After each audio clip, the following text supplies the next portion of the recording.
Hey there everyone, this is more of a quick video than it is anything else because I just wanted to go over how interesting this previous weekend was, because it wasn't something I could really talk about because I wasn't sure whether it was going to happen or not. And you know, I've been talking about doing some vlogging and things like that for a little while now, and I wanted to do that because this weekend I actually did the live casting for the Final Fantasy TCG European Championships, which was a incredible experience and something that I couldn't, I didn't think would ever happen. It's not something I ever saw myself doing, things like that, but I had such a great time.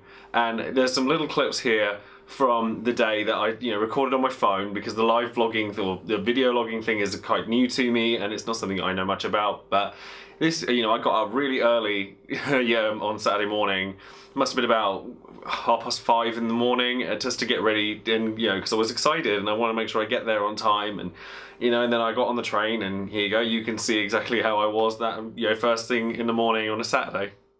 Hey there everyone, it's Joe. I'm actually on a train to London at the moment because I'm going to be helping to run the Euros for Final Fantasy TCG, and it's something I kind of kept to myself for a while, but I kind of didn't want to let the cat out of the bag, as it were, because it's kind of a cool thing for me and I didn't want to get overexcited in case it didn't happen.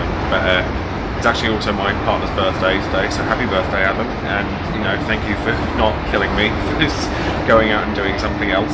But yeah, it's currently about 6:45 and I'm on the train to London now and have been for about 40 minutes or so I shall check back in with you guys when I get there, because this is my first attempt to kind of try my first hand at some sort of vlogging, try and mix things up and get a little bit on this channel, so see you in a sec.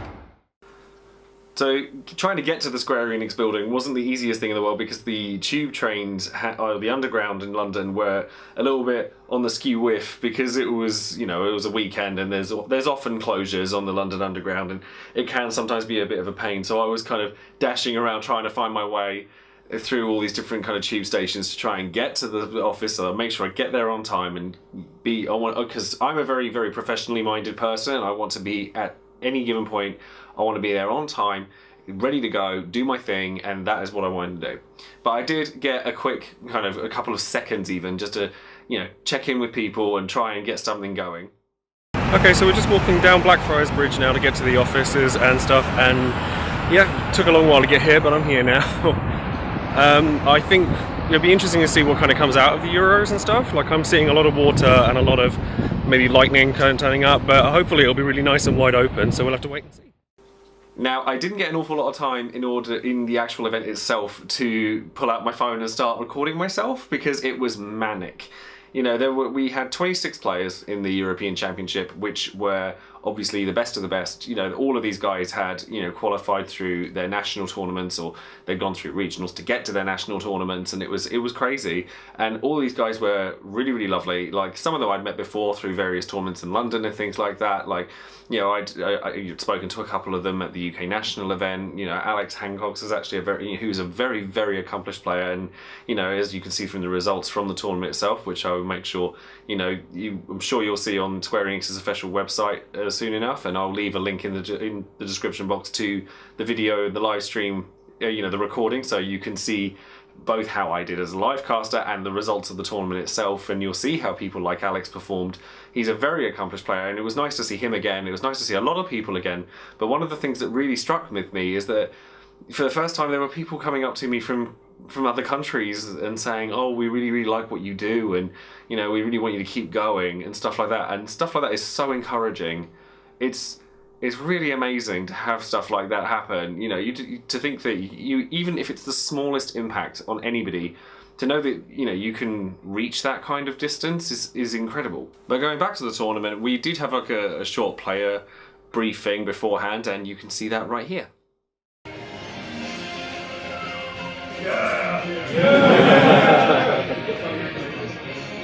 Come on, presentation. Okay, so we have with us today 26 of the most talented players of Final Fantasy trading card game in Europe. Again, welcome to you and congratulations from all of us for making it this far. It's a massive achievement already. You're here to play for what? For a chance to compete in the Worlds that will take place at the Square Enix headquarters in Tokyo, Japan. How cool is that? Yeah! Cool. I will take this opportunity to thank Mr. Kageyama, who is with us today and flew all the way to be with you for that big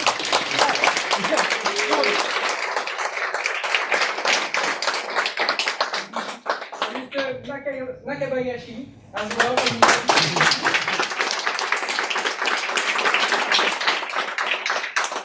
And Matsuyama-san from the Square Enix Japan office.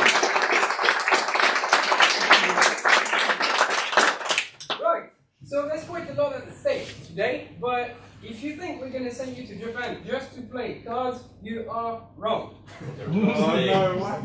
So, this is what you're actually playing for, okay? We're going to send you on a 5-night trip.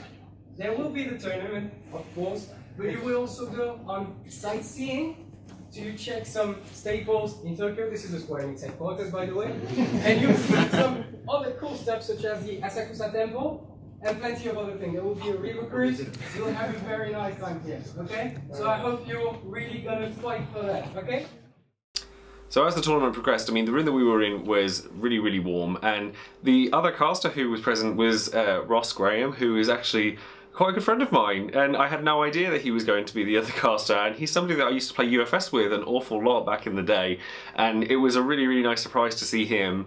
So I mean, I think we did really, really well. Like it went really, really smoothly. We were just kind of bouncing off each other. We were always talking. There were very few sort of silences or anything like that at all. You know, I think that I'm not somebody that's trying to toots my own horn or anything like that. I have no time for arrogance whatsoever. But I was very proud of how that went. And I know that Ross has done this kind of thing quite a lot before, but I certainly hadn't. This is quite a new experience for me. So the idea that I was keeping up with him, I was really proud of that, and it was really great. And generally speaking, like the way the tournament progressed was fantastic. There were some incredible plays throughout the day. I mean, the one that stuck out in my head, and if you end up watching the playback of the live stream, you'll see that I actually mentioned it even then, because you guys know that as I posted it on here, that I was interested in playing Fire and Lightning, and in hindsight, I probably would have changed a couple of things, like maybe changed the Type 0 stuff for some other stuff, but I know that a lot of people were liking that. Anyway, it doesn't matter.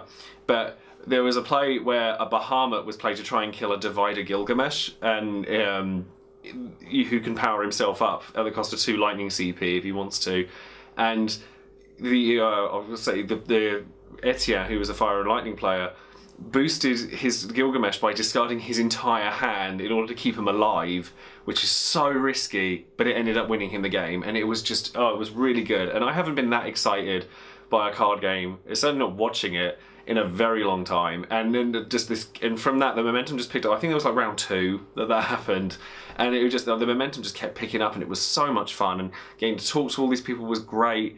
And then, just to finish up, bear in mind that if you do follow the links below, the first link in the description box is going to be for the Swiss rounds, and then the second one is going to be for the top cut.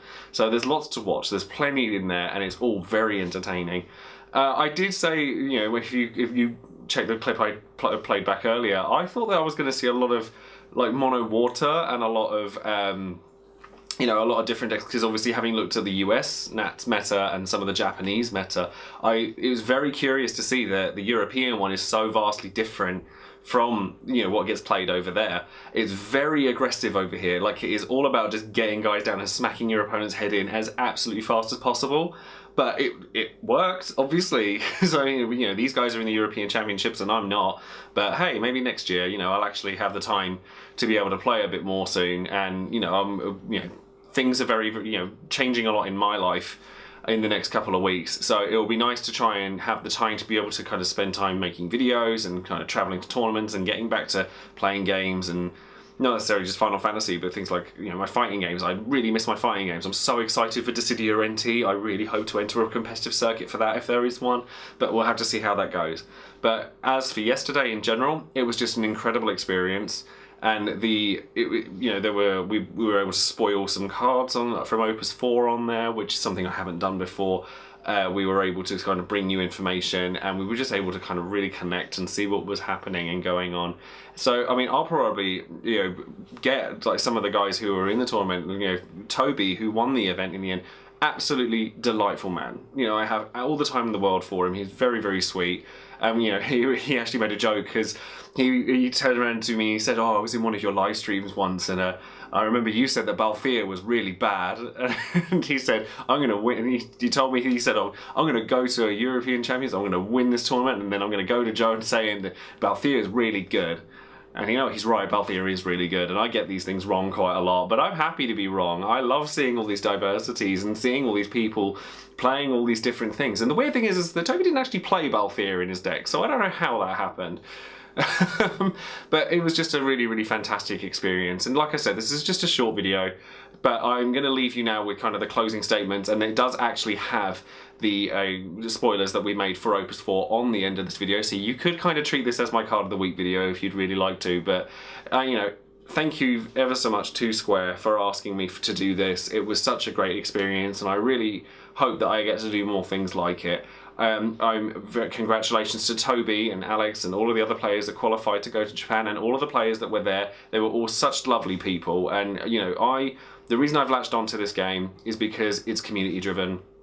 You know, I have never cared about being the best player in the world. I just want to be an approachable person, and I like to be kind of, you know, able to bring people information and be informative and at least be able to back up the things that I say with some degree of results. That's all that matters to me. You know, the social aspect is the most important thing to me, and I got that in buckets yesterday, despite the fact that we were locked, you know, we shut away in a room for a lot of it, and it was just fantastic. So thank you very much for watching. Please subscribe to the channel if you haven't already, because it's, you know, this whole thing is all about connecting with people, and I hope that you guys enjoy this video and any others that I've made and will do in the future. So again, I will leave you with this final clip, and I'll thank you again for watching. So I'll speak to you all soon. Bye. Kageyama-san, Matsuyama-san, Nakabayashi-san, who flew all the way from Japan to be with you today, help with the judging and stuff. So please, round of applause.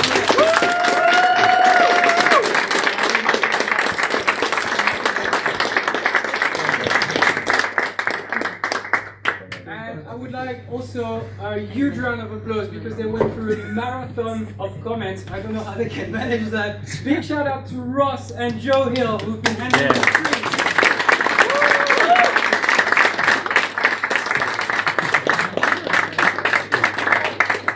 And my last shout out is to you guys, because I think the behavior has been perfect. You've been super fair play despite the importance of the tournament, and we very appreciate it. This is a true Final Fantasy event. Thank you, guys.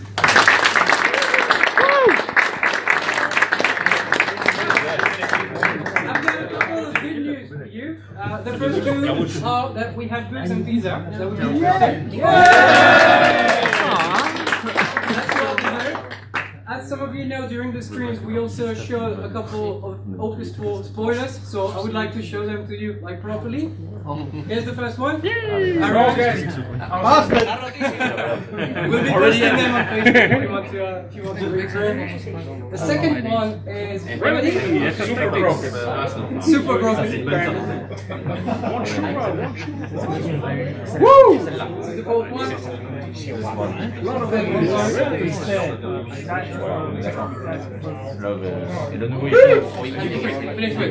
Are you excited for this guy? Yeah! Okay, so one last thing, guys, before we start partying a bit.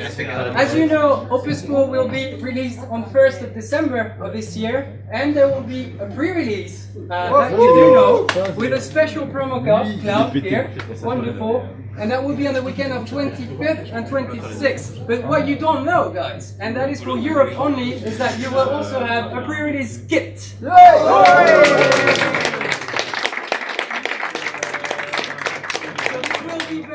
Sealed limited format, so the box will include the Mind Boosters, the Cloud promo card, which is foil obviously, and a nice little dice for you guys. Okay? So,